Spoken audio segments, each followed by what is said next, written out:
एक शांत से गांव में रामदीन अपने बेटे भानु के साथ रहता था। सालों पहले बीमारी ने भानु की मां को छीन लिया था, जिसके बाद रामदीन ने अकेले ही भानु को पाल पोस कर बड़ा किया। रामदीन चाहता था कि उसका बेटा सहारा बने, लेकिन भानु तो बस सोने और आलस करने में माहिर था। अरे भानु बेटा, दोपहर हो गई है, अभी तक सोए हो?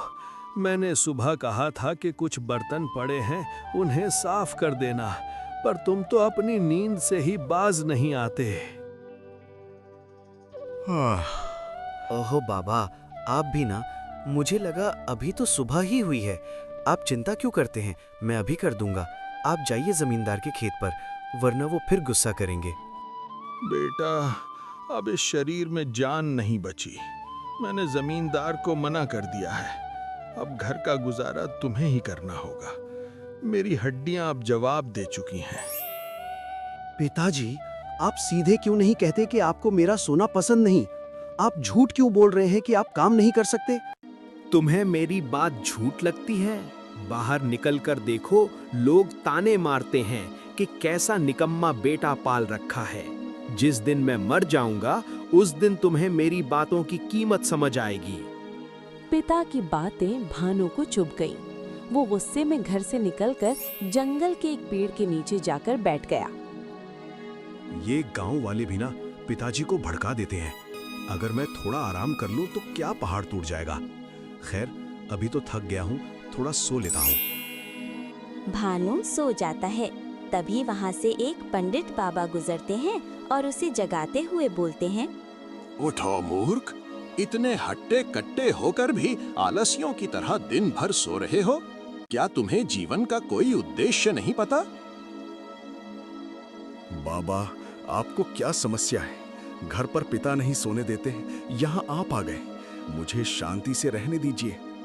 बेटा, मैं तुम्हारा दुश्मन नहीं, तुम गलत राह पर हो। याद रखना, तुम पर बहुत बड़ी मुसीबत आने वाली है। अगर अब भी नहीं संभले तो भारी कीमत चुकानी होगी। जाइए बाबा, मुझे मत डराइए, मैं देख लूंगा। भानु ने बाबा की चेतावनी को अनसुना कर दिया, लेकिन समय अपनी चाल चल रहा था। कुछ ही दिनों में रामदीन की हालत इतनी बिगड़ गई कि वो बिस्तर से उठ भी नहीं पा रहा था। घर में न अनाज बचा न पैसा। भानु बेटा, शायद अब मेरा वक्त आ गया है। अपना ख्याल रखना। याद रखना, काम कोई छोटा बड़ा नहीं होता। इंसान की सोच छोटी बड़ी होती है। नहीं पिताजी, मैं आपको कुछ नहीं होने दूंगा। मैं आपको अभी डॉक्टर के पास ले चलता हूँ। भानु अपने पिता को लेकर अस्पताल जाता है और डॉक्टर भानु को बताते हैं, भानु, इनकी हालत बहुत गंभीर है। फौरन ऑपरेशन करना होगा, वरना इन्हें बचाना मुश्किल है। इसके लिए तुम्हें 50,000 रुपए जमा करने होंगे। 50,000? डॉक्टर साहब, इतने पैसे मैं कहाँ से लाऊंगा? कृपया कुछ समय दीजिए। मैं कुछ दवाइयां दे देता हूं, जिससे इन्हें कुछ दिन आराम रहेगा, लेकिन जितनी जल्दी हो सके पैसों का इंतजाम करो। भानु टूट चुका था। उसने जमींदार से मदद मांगी, पर जमींदार ने उसे ये कहकर भगा दिया कि बूढ़े घोड़े पर मैं पैसा नहीं लगाता। मुखिया ने भी हाथ खड़े कर दिए। थक हार कर भानु फिर उसी पेड़ के नीचे जाकर रोने लगा। ईश्वर, मेरी मदद करो। मैं 50,000 रुपए कहाँ से लाऊं प्रभु? कोई रास्ता बताइए प्रभु, कोई रास्ता बताइए। तभी वही बाबा प्रकट होते हैं। बाबा, मुझे क्षमा कर दीजिए। आपकी चेतावनी सच हो गई। मुझे 50,000 रुपए चाहिए, वरना मेरे पिता मर जाएंगे। कोई मेरी मदद नहीं कर रहा।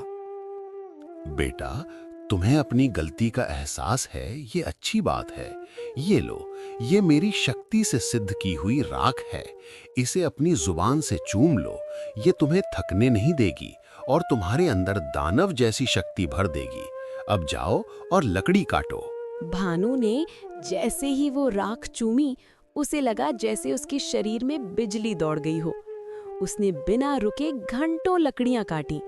देखते ही देखते उसने इतनी लकड़ी काट ली कि बाजार में बेचकर उसे 6,000 रुपए का मुनाफा हुआ। चमत्कार! बाबा की राख ने तो सच में जादू कर दिया। अब मैं और मेहनत करूंगा। अगले कुछ दिनों तक भानु पागलों की तरह मेहनत करता रहा। उसने 46,000 रुपए जमा कर लिए, लेकिन समय कम था और पिता की हालत बिगड़ रही थी। उसे अभी 4,000 रुपए और चाहिए थे। वो फिर जमींदार के पास गया। ठीक है, मैं तुम्हें 4,000 नहीं पूरे 5,000 रुपए दूंगा, लेकिन तुम्हें मेरा 10 कट्ठा खेत एक ही दिन में जोतना होगा। मंजूर है सेठ जी, कल शाम तक काम पूरा मिलेगा। भानु ने कड़ी धूप में बिना रुके अपने पसीने से खेत को सींच दिया। उसकी मेहनत देखकर जमींदार भी दंग रह गया। शाम तक काम पूरा हुआ और भानु को पैसे मिल गए। पिताजी की सांसें तुम्हारी इन भुजाओं की ताकत पर टिकी हैं। बाबा की राख मेरे साथ है, मुझे थकान नहीं हो सकती। उफ, कैसे बैंक हो? फिर बैंक से झगड़ा। कहा था चूज कोटक 811 अकाउंट खोलना 3। दोपहर की चिलचिलाती धूप में भानु पसीने से तरबतर हो गया, पर उसकी रफ्तार कम नहीं होती। शाम तक उसने लकड़ियों का एक विशाल ढेर लगा दिया। भानु शाम तक लकड़ी लेकर बाजार पहुंचा और आज व्यापारी से मिला। अरे भानु, तुम तो गांव के सबसे बड़े आलसी कहे जाते थे। एक ही दिन में इतना सारा काम, और लकड़ियां भी इतनी शानदार और सूखी। ये लो तुम्हारे 6,000 रुपए। कल और लाओगे तो और पैसे दूंगा।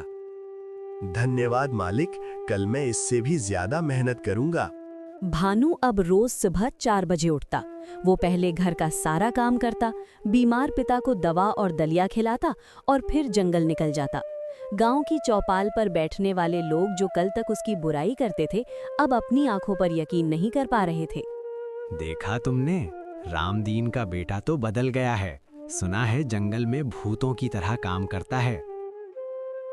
हाँ भाई, लोग कह रहे हैं इसे कोई सिद्ध बाबा मिल गए हैं जिन्होंने इसे जादुई शक्ति दी है।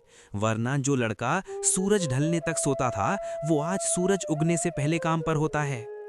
कहने दो इन्हें, जब तक हाथ में पूरे 50,000 रुपए नहीं आ जाते, मैं चैन की सांस नहीं लूंगा।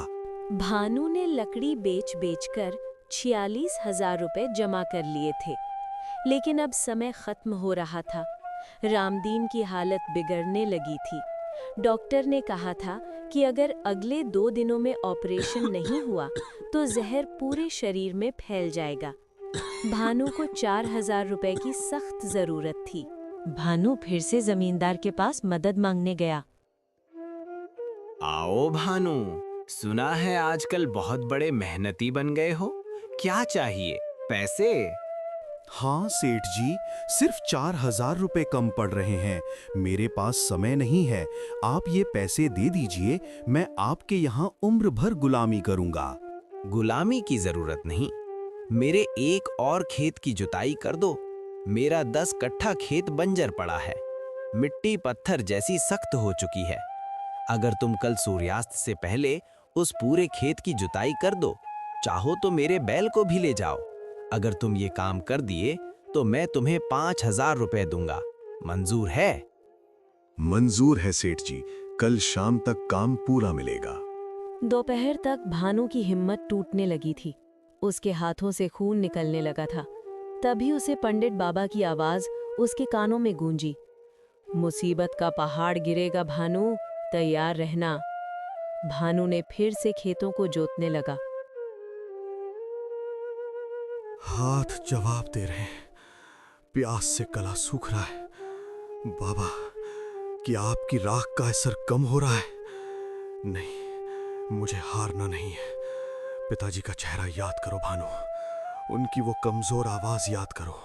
सूर्यास्त का समय जमींदार खेत पर आता है और उसकी आंखें फटी की फटी रह जाती हैं। पूरा खेत जोता जा चुका था। भानु वहीं खेत के किनारे मेड़ पर बैठा था। ये नामुमकिन है। 10 आदमियों का काम एक लड़के ने एक दिन में कर दिया। लो भानु, ये रहे तुम्हारे पैसे। तुम इंसान नहीं, कोई दैत्य हो। पैसे उठाए और सीधा अस्पताल भागा। उसके पैर लड़खड़ा रहे थे पर दिल धड़क रहा था। डॉक्टर साहब, ये लीजिए पूरे 51,000 रुपए। एक एक रुपया मेरी मेहनत का है। अब मेरे पिता को बचा लीजिए, देर मत कीजिए। शाबाश भानु, तुम्हारी मेहनत रंग लाएगी। हम अभी ऑपरेशन शुरू करते हैं। ऑपरेशन शुरू की जाती है। कुछ समय बाद डॉक्टर मुस्कुराते हुए बाहर आते हैं। बधाई हो भानु, ऑपरेशन सफल रहा। तुम्हारे पिता अब खतरे से बाहर हैं। सच कहूं तो उनकी जीने की इच्छा और तुम्हारी मेहनत ने चमत्कार कर दिया। अगर तुम थोड़े भी लेट होते तो हम उन्हें खो देते। आपका बहुत शुक्रिया डॉक्टर साहब। क्या मैं उनसे मिल सकता हूँ? कुछ दिनों ऐसे ही बीत जाते हैं। अब भानु अपने पिता को लेकर घर आता है। बेटा, मैं अभी भी जिंदा हूँ। मुझे लगा मैं अब तुमसे कभी नहीं मिल पाऊंगा। पिताजी, आपको कुछ नहीं होगा। अब आपका बेटा बदल गया है। मैंने आपके इलाज के लिए पैसे कमा लिए हैं। अब आपको कभी जमींदार की झिड़कियां नहीं सुननी पड़ेंगी। मेरे लाल, इन हाथों ने बहुत कष्ट सहा है।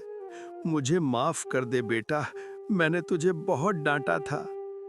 नहीं पिताजी, आपकी डांट ने ही आज मुझे एक मर्द बनाया है, वरना मैं तो कहीं किसी पेड़ के नीचे सो रहा होता। घर का सारा सामान सबसे कम दाम में लेती हूँ। 2 घंटे में डिलीवरी, और वो भी बिना किसी डिलीवरी फी के। और तो और पहले ऑर्डर पे 1 किलो चावल भी फ्री। इस बचत पे मेरा हक बनता है। डील शेयर, हक से बचाओ।